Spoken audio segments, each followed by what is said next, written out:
صل علی رسولہ الکریم اما بعد فاعوذ باللہ من الشیطان الرجیم بسم اللہ الرحمن الرحیم الرحمن الرحیم صدق اللہ العظیم۔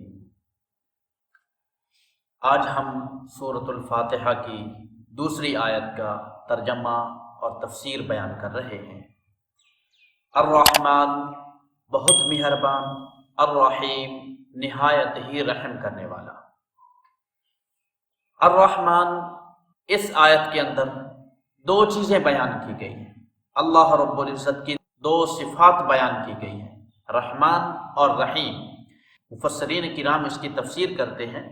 رحمان الدنیا اور رحیم الآخرہ، کہ دنیا کے اندر اللہ رب العزت کی ذات رحمان ہے اور آخرت کے اندر رحیم۔ اس کی آگے تفسیر اس انداز کے ساتھ بیان کرتے ہیں کہ الرحمن رحمان ہے دنیا کے اندر اس انداز کے ساتھ کہ دنیا میں ایسے لوگ بھی موجود ہیں جو اللہ پاک کی ذات کا بھی انکار کرتے ہیں، اللہ پاک کی ذات کو بھی نہیں مانتے، اللہ کی صفات کو بھی نہیں مانتے،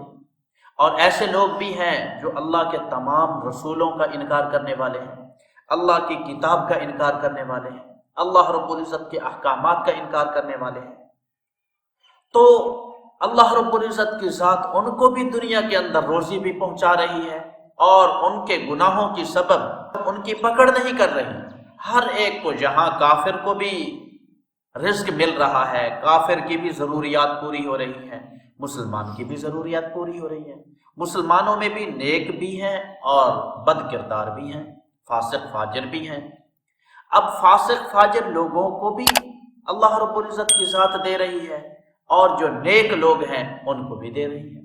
تو اس طریقے کے ساتھ یہاں پر یہ تقسیم نہیں ہے کہ صرف مسلمان کو دیا جا رہا ہے، صرف اچھے کردار والوں کو، صرف اللہ کو ماننے والوں کو دیا جا رہا ہے، بلکہ سب کو برابر انداز کے ساتھ۔ بلکہ اگر یہ کہا جائے کہ جہاں کافر کو زیادہ دیا جا رہا ہے، کافر کو زیادہ دیا جا رہا ہے، اور یہ مسلمان کے لیے ایک آزمائش ہے، اس کو آدمی یہ نہ سمجھے کہ شاید اللہ رب العزت کی ذات، اور یہ پیسہ ایسی چیز ہے،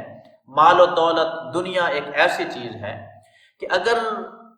اگر اس کی قیمت اللہ کے نزدیک ایک مچھر کے پر کے برابر بھی ہوتی تو اللہ پاک کافر کو ایک گھونٹ بھی پانی نہ دیتے۔ اوقات نہیں ہے اس دنیا کی، اس لیے دنیا ان لوگوں کو زیادہ دی جا رہی ہے۔ اور اگر وہ دنیا کے اندر کوئی اچھا کام کر لیتے ہیں، یعنی کسی انداز کے ساتھ وہ ہسپتال بنا لیتے ہیں یا لوگوں کے ساتھ کوئی اچھائی کا معاملہ کر لیتے ہیں، تو ان کو ان کا بدلہ دنیا کے اندر مل جاتا ہے۔ رحمان الدنیا، دنیا کے اندر اللہ پاک ان کو ساروں کا صلہ عطا فرما دیں گے، اور آخرت کے اندر رحیم الآخرہ، یہاں دنیا کے اندر تو بد کرداروں کو بھی مل رہا ہے اور اچھے کردار والوں کو بھی مل رہا ہے، اور کافر کو بھی مل رہا ہے، مسلم کو بھی مل رہا ہے، ان لوگوں کو بھی مل رہا ہے جو اللہ کی ذات کا انکار کر رہے ہیں۔ لیکن رحیم الآخرہ، آخرت کے اندر صرف ان لوگوں کو ملے گا جو اچھے کردار والے ہیں، جو مسلمان ہیں، مسلمانوں میں اچھے کردار والے ہیں، ان کو اللہ رب العزت اپنی نعمتیں عطا فرمائیں گے، اور جو بد کردار ہیں ان کو وہ نعمتیں میسر نہیں ہوں گی، ان کو وہ نعمتیں میسر نہیں ہوں گی، بلکہ ان کے لیے جہنم کا عذاب ان کے لیے جو ہے وہ تیار کیا جائے گا۔ تو اللہ پاک نے الرحمن الرحیم دو اپنے صفاتی نام اس آیت کے اندر بیان فرما کر اللہ پاک نے اس بات کو واضح فرما دیا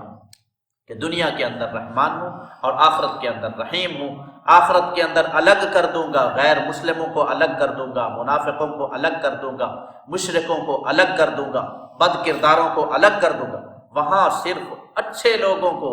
نیک لوگوں کو، مسلمانوں کو، موحد کو اللہ پاک زیادہ سے زیادہ عطا فرمائے گا۔ وہاں یہ نہیں ہوگا کہ سب کو برابر، جس طرح دنیا کے اندر سب کو دیا جا رہا ہے، وہاں یہ بات نہیں ہوگی۔ تو الرحمن الرحیم کے اندر یہ بات واضح طور پر پائی جاتی ہے کہ ہم اللہ رب العزت کی ذات کو دنیا میں بھی پہچانیں، تاکہ آخرت کے اندر جیسے دنیا میں اللہ پاک ہمارے اوپر عنایات کر رہے ہیں، ایسے آخرت میں بھی ہمیں اللہ پاک نیک لوگ اور اچھے لوگوں کے ساتھ ہمارا حشر فرما دے۔ اللہ پاک ہمارا آخرت کے اندر حشر نیک لوگ، انبیاء، صدیقین، شہداء اور صالحین کے ساتھ ہمارا حشر فرما دے۔ وما علینا الا